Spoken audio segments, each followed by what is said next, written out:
وسلام على حبيبه المصطفى أما بعد فأعوذ بالله من الشيطان الرجيم بسم الله الرحمن الرحيم إن الله وملائكته يصلون على النبي يا أيها الذين آمنوا صلوا عليه وسلموا تسليما اللهم صل على سيدنا محمد معدن الجود والكرم وآله وأصحابه الكرام وابنه الكريم وبارك وسلم صلاة دائمة سرمدا أبدا۔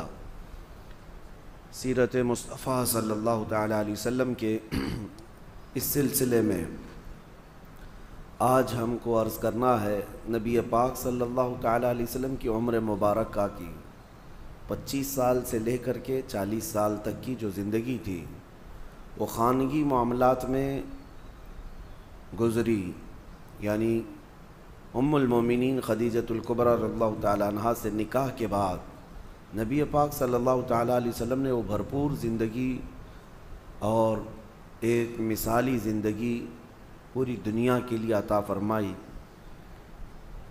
40 سال کی عمر پاک جب ہوئی آپ کی تو آپ تنہائی پسند کرنے لگ گئے، بھیڑ بھاڑ سے اپنے آپ کو دور کر لیا اور گوشے تنہائی میں جا کر کے زیادہ سے زیادہ عبادت کرنے کی خواہش ہونے لگی، اور اس غرض سے نبی پاک صلی اللہ علیہ وسلم مکہ سے تقریباً 4.5 کلومیٹر دور اس وقت خانہ کعبہ سے غار ہیرا میں جا کر کے عبادت کرتے تھے۔ ہیرا یہ جبل نور ایک پہاڑی ہے، اس پہاڑی کے اوپر ایک غار ہے، یہ تقریباً 3000 فٹ اونچا ہے۔ سب سے اوپر کی چوٹی پر جا کر نبی پاک صلی اللہ علیہ وسلم تنہائی اختیار کرتے تھے۔ یہ گوشہ نشینی تھی اور اس وقت تک ابھی کوئی وحی نہیں آئی تھی، نہ ہی کوئی آیت اتری تھی قرآن کی، لیکن اس سے پہلے ہی نبی پاک صلی اللہ علیہ وسلم 2 دن 3 دن تک اس غار میں تشریف لے جاتے تھے۔ اس وقت حضرت خدیجۃ الکبریٰ رضی اللہ تعالیٰ عنہا مکمل صحت رہیں، یہاں تک کہ آپ کے کھانے کا انتظام وہ خود کرتیں، گھر سے کھانا لے کر کے وہ خود جاتی اور پہاڑ پر کھانا دے کر کے پھر واپس آتی۔ آج ایک بار چڑھ جائے کوئی اس پہاڑ پر تو 8 دن تک پٹھے درد کرتے ہیں، اور حضرت خدیجۃ الکبریٰ رضی اللہ تعالیٰ عنہ دن میں 2 مرتبہ حضور پاک صلی اللہ علیہ وسلم کے پاس کبھی 3 مرتبہ جاتی تھیں اور آتی تھیں خدمت مصطفیٰ میں۔ پھر یہ دن گزرتے رہے تو وہی ایک دن جب آپ کی عمر مبارک کا 40واں سال تھا، جبرائیل امین علیہ السلام آئے غار میں، اور وحی کے اترنے کے معاملات وہاں سے شروع ہوئے۔ جیسے کہ میں نے تفسیر کے پہلے دن بھی عرض کیا تھا کہ قرآن کی سب سے پہلی آیت کیسے نازل ہوئی۔ جبرائیل امین علیہ السلام آئے غار میں اور حضور اکرم صلی اللہ علیہ وسلم سے کہا اقرا، پڑھو۔ حضور نے فرمایا میں نہیں پڑھنے والا۔ پھر جبرائیل امین نے سینے سے سینہ لگا کر بہت تیزی سے بھیج دیا اور اس کے بعد پھر چھوڑ دیا، پھر کہا۔ 3 مرتبہ جبرائیل امین نے اس طرح سے کیا، سینے سے سینہ لگا کر کے معانقہ کرتے تھے، اور 4تھی مرتبہ میں جبرائیل امین نے کہا اقرأ بسم ربک الذی خلق، پڑھو اس رب کے نام سے جس نے پیدا کیا۔ نبی پاک صلی اللہ تعالیٰ علیہ وسلم نے پھر پڑھنا شروع فرمایا، یہاں تک کہ 5 آیتیں نازل ہوئی۔ یہ آیتیں لے کر کے نبی پاک صلی اللہ علیہ وسلم اترے، اور سب سے پہلے جو خبر دی گئی وحی کے اترنے کی وہ ام المومنین خدیجۃ الکبریٰ۔ حضرت خدیجۃ الکبریٰ حضور صلی اللہ علیہ وسلم کو لے کر کے ورقہ بن نوفل، اس زمانے میں عیسائیوں کے ایک بہت بڑے عالم کا نام ہے ورقہ بن نوفل، یہ ایک عبادت گزار شخص تھے۔ ان کے پاس حضرت خدیجہ لے کر کے گئیں، وہ ان کے خاندانی بزرگ بھی تھے، کہ معاملات پوچھنے کے لیے کہ یہ کیا معاملات ہیں۔ ورقہ بن نوفل کے پاس جانے کے بعد انہوں نے پوچھا نبی پاک صلی اللہ علیہ وسلم سے کہ کیا معاملہ ہوا آپ کے ساتھ۔ حضور نے پورا واقعہ بتایا، غار ہیرا میں کیا کیا پیش آیا۔ تو ورقہ بن نوفل نے کہا محمد صلی اللہ علیہ وسلم مبارک ہو، آپ کے پاس جو فرشتہ آیا وہ عام فرشتہ نہیں بلکہ وہ پچھلے نبیوں کے پاس اللہ کا پیغام لے کر آتا تھا، اور اگر وہ فرشتہ آپ کے سامنے آیا ہے تو اللہ نے آپ کو نبوت کے لیے چنا ہے، آپ اس کے رسول ہیں، آپ اس کے نبی ہیں۔ اور ورقہ بن نوفل ایمان لائے ہوئے لوگوں میں سے نہیں ہے، لیکن خواہش یہ کی کاش میں اس زمانے میں جب آپ کی اعلان نبوت ہوگا اور میں تندرست ہوتا تو میں مکمل آپ کی خدمت میں حاضر رہتا، اس لیے کہ عنقریب وہ دن آئیں گے جب آپ کو آپ کے خاندان والے اور آپ کے شہر والے اتنا سخت ظلم کریں گے کہ آپ کو اپنا وطن چھوڑنا ہوگا۔ یہ پہلے ہی کہہ دیا گیا تھا۔ تو نبی پاک صلی اللہ تعالیٰ علیہ وسلم وہاں سے آئے۔ اب وحی کے اترنے کے سلسلے کو تھوڑے دنوں تک کے لیے اللہ نے موقوف رکھا، وحی نہیں آئی دوسری، لیکن رسول پاک صلی اللہ علیہ وسلم کو مکمل اس بات کی تمنا رہتی، اس وحی کے انتظار میں حضور صلی اللہ علیہ وسلم سرگرداں رہتے، کیونکہ ایک بار جو پیغام محبت آیا ہے اس پیغام محبت کو دوبارہ سننے کا شوق۔ پھر ایک بار مکہ کے بازار سے گزر رہے تھے، کسی نے پکارا محمد محمد، نبی پاک صلی اللہ علیہ وسلم کا نام۔ حضور نے پلٹ کر کے اس آواز کی طرف دیکھا تو آسمان اور زمین کے بیچ میں وہی فرشتہ یعنی جبرائیل امین، وہ اتنی بڑی شکل میں کرسی پر براجمان ہے۔ نبی پاک صلی اللہ علیہ وسلم نے پہلی مرتبہ یہ منظر دیکھا جبرائیل کو اس حالت میں، تو اس کے بعد آسمان اور زمین پورا اس فرشتے سے بھر گیا ہے، جبرائیل امین سے۔ پھر نبی پاک صلی اللہ تعالیٰ علیہ وسلم گھر تشریف لائے اور پھر اس وقت کہنے لگے زملونی زملونی، مجھے چادر اوڑھاؤ، سخت ٹھنڈی لگ رہی ہے۔ جسم کے اندر وحی کے اترنے کے جو آثار تھے وہ پوری باڈی شیک ہوتی تھی۔ اس کے بعد آپ گھر میں لیٹے تھے، اسی حالت میں جبرائیل امین نے 19 آیتیں لے کر کے حضور اللہ تعالیٰ کی طرف سے پہنچایا۔ یا ایھا المدثر قم فانذر وربک فکبر، یہ آیتیں تھیں۔ اللہ تعالیٰ نے اپنے نبی کو مدثر کہہ کر پکارا، اے مدثر اٹھو، قم فانذر، لوگوں کو اللہ کا خوف دلاؤ، وربک فکبر، اور تمہارے رب کی تکبیر بلند کرو، اللہ اکبر کہو۔ پھر یہاں سے احکام شروع ہوئے۔ اب نبی پاک صلی اللہ تعالیٰ علیہ وسلم کو باضابطہ حکم ہوا کہ آپ اپنی قوم کے سامنے اعلان فرمائیں، اور اس سے پہلے اللہ تعالیٰ نے ایک حکم یہ فرمایا وَأَنذِرْ عَشِيرَتَكَ الْأَقْرَبِينَ، آپ پہلے اپنے رشتہ داروں کو اللہ کا خوف دلاؤ۔ سب سے پہلے جو شروعات ہوئی وہ یہاں سے، حضور اکرم صلی اللہ تعالیٰ علیہ وسلم نے سب سے پہلے اپنے گھر والوں میں اپنے سارے چچاؤں کو، اپنی پھوپھیوں کو، اپنے رشتہ داروں کو جمع کیا، اور جمع کر کے ان کے سامنے دعوت اسلام پیش کی۔ سب سے پہلا مرحلہ یہی تھا دعوت کا، اپنے گھر سے شروع کیا اور ان کے سامنے اس دعوت کو رکھا۔ ان میں اکثر لوگوں نے انکار کر دیا، اکثر لوگوں نے انکار کر دیا، وہ اپنے پرانے ڈھنگ پر ہی قائم رہے، کسی نے التفات نہیں کیا، توجہ نہیں کی۔ پھر یہاں تک کہ نبی پاک صلی اللہ علیہ وسلم کی جو امیج تھی پورے مکہ میں ویسی تھی کہ حضور کی بات پر لوگ آنکھ بند کر یقین کرتے تھے، بڑی بڑی امانتیں رکھتے تھے۔ تو ایک دن حضور صلی اللہ علیہ وسلم نے جبل ابو قبیس، وہاں پر مکہ میں ایک پہاڑی ہے یا اس کے قریب ایک پہاڑی، اس پہاڑی کے پاس سارے مکہ والوں کو بلایا کہ سب کے سب آ جاؤ، اور حضور کی آواز پر پورا مکہ جمع ہو گیا۔ تب نبی پاک صلی اللہ علیہ وسلم نے ان سے ایک سوال کیا، کہا کیا تمہارا خیال ہے میرے متعلق اگر میں یہ خبر دے دوں کہ اس پہاڑ کے پیچھے ایک فوج ہے جو تمہیں مارنے کے لیے کھڑی ہے، تو تم کیا میری اس بات کا یقین کرو گے؟ مکہ والوں نے ایک آواز میں کہا تھا، ہم نے تمہارے بچپن سے لے کر اب تک کبھی جھوٹ سنا ہی نہیں، اگر آپ اس بات کی خبر دیتے ہیں تو ہم یقین ہی نہیں بلکہ اس سے لڑنے کی تیاری بھی کریں گے۔ نبی پاک صلی اللہ علیہ وسلم نے فرمایا جب تمہیں میری بات پر اتنا یقین ہے تو سنو، اللہ ایک ہے اور میں اللہ کا آخری رسول ہوں، اور جن بتوں کے سامنے تم سر جھکاتے ہو یہ فضول ہے، یہ باطل ہیں۔ تو نبی پاک صلی اللہ علیہ وسلم کا جب یہ اعلان ہوا تو مجمع میں کھلبلی مچ گئی کہ ہمارے پرانے دین پر حملہ ہو گیا، ہمارے دھرم پر حملہ ہو گیا ہے۔ اور پھر اسی مجمع میں سے ایک شخص کھڑا ہوا اور اس نے سخت جملوں میں بات کہا، تبن لک یا محمد الہذا جمعتا، نعوذ باللہ، اس نے کہا برا ہو اے محمد تمہارے ہاتھ ٹوٹ جائیں، کیا تم نے اس کام کے لیے ہمیں یہاں جمع کیا تھا؟ یہ بولنے والا حضور صلی اللہ علیہ وسلم کا سگا چچا ابو لہب تھا۔ حضور پاک صلی اللہ علیہ وسلم کو زندگی میں سب سے پہلا برا جملہ کہنے والا یہی شخص تھا، کیونکہ اتنے سالوں میں کبھی کسی نے انگلی بھی نہیں اٹھائی، کبھی نہ اخلاق پر بات کی، نہ کسی نے سخت لہجے میں آپ سے بات کی۔ اخلاق کریمانہ وہ اعلیٰ معیار کے تھے۔ پہلی مرتبہ اس طرح کا کڑوا جملہ اور طعن و تشنیع کے ساتھ گالی بھرا ہوا نبی پاک صلی اللہ علیہ وسلم کے قلب اطہر پر یہ بات گراں گزری، بہت سخت ہوئی۔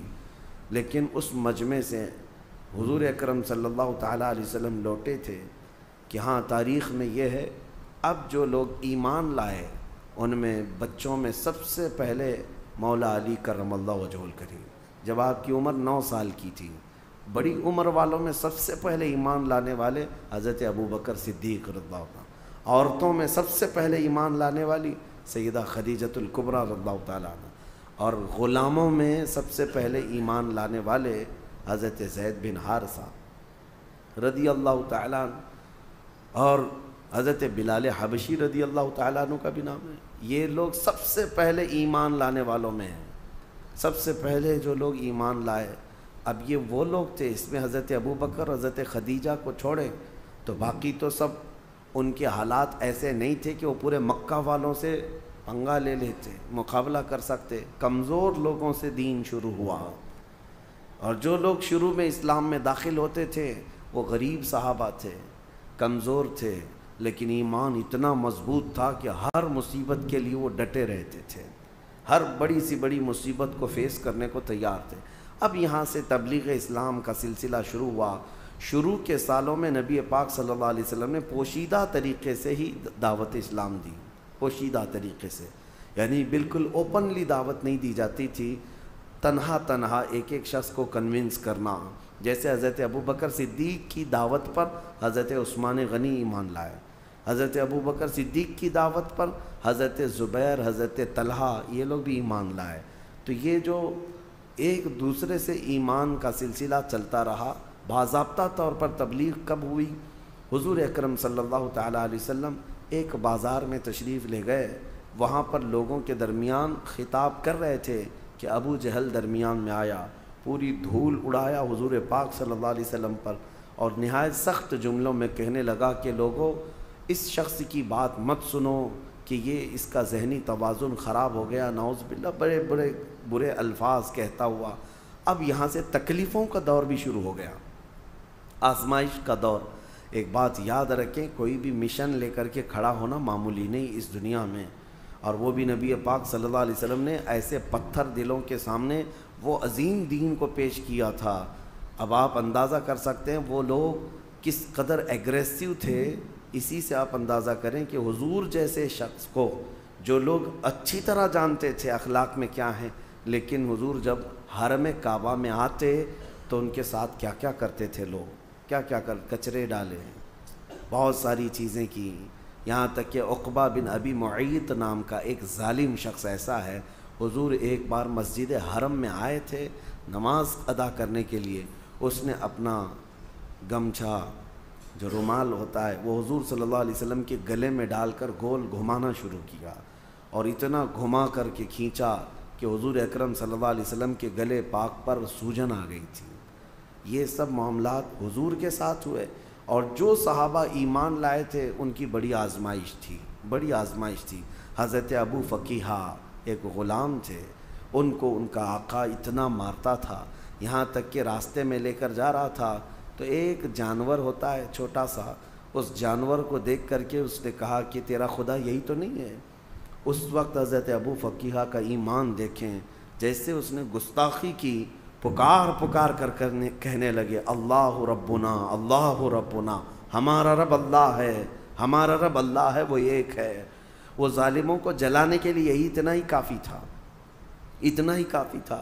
اسی کو تو اقبال نے کہا ہے کہ یہ غریب صحابہ تھے لیکن ان کے چولہے ہلا کر رکھ چکے تھے، کمزور تھے لیکن ان کے لوگوں کی نیندیں حرام کر رکھی تھی، کہ ان کا داؤ ان پر نہیں چلتا تھا، وہ ڈرائے دھمکائے موب لنچنگ کیے لیکن صحابہ پر کچھ بھی اثر نہیں ہوتا تھا۔ اسی کو اقبال نے کہا تھا کفر دم توڑ دے گا ٹوٹی ہوئی شمشیر کے ساتھ۔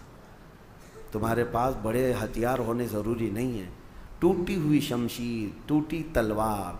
فرماتے ہیں اقبال کفر دم توڑ دے گا ٹوٹی ہوئی شمشیر کے ساتھ، گر تم نکل آ جاؤ ایک بار نعرہ تکبیر کے ساتھ۔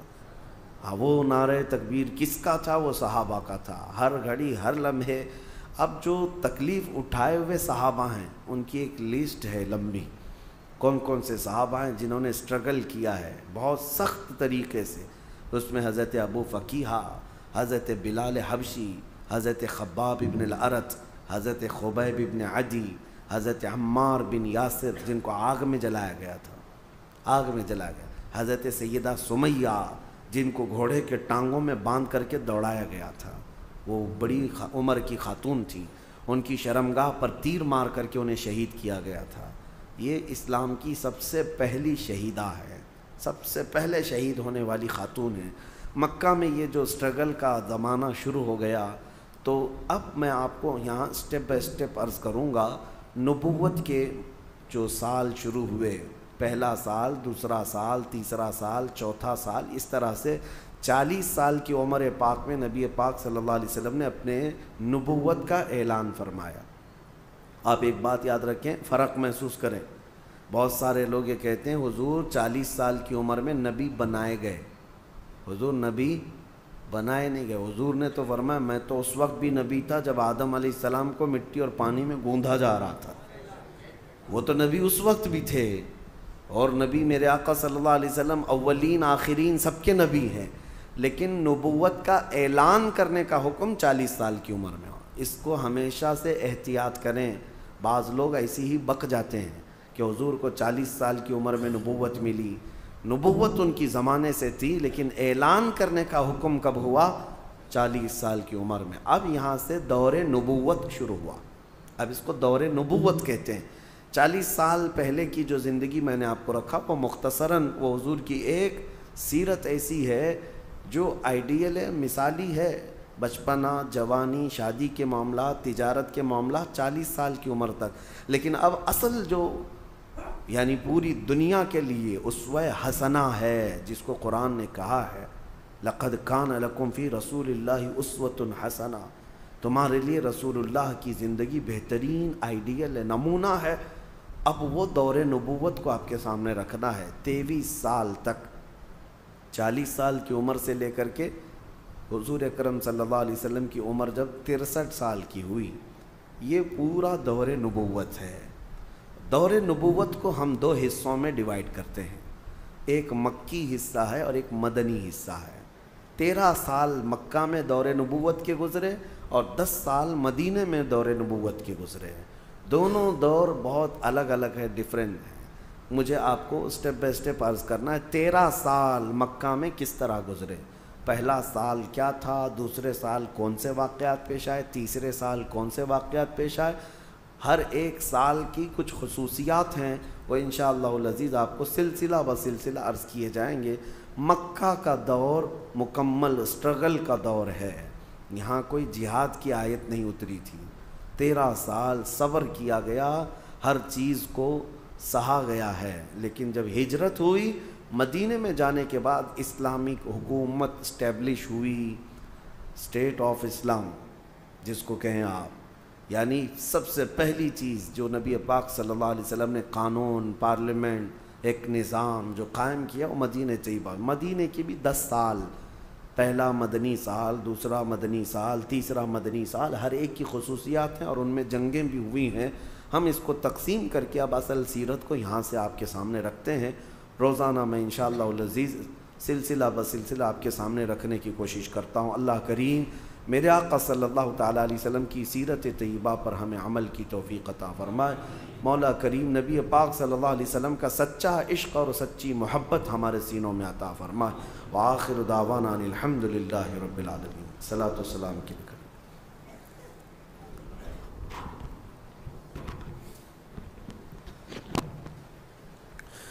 کعبے کے بدرود جا تم پہ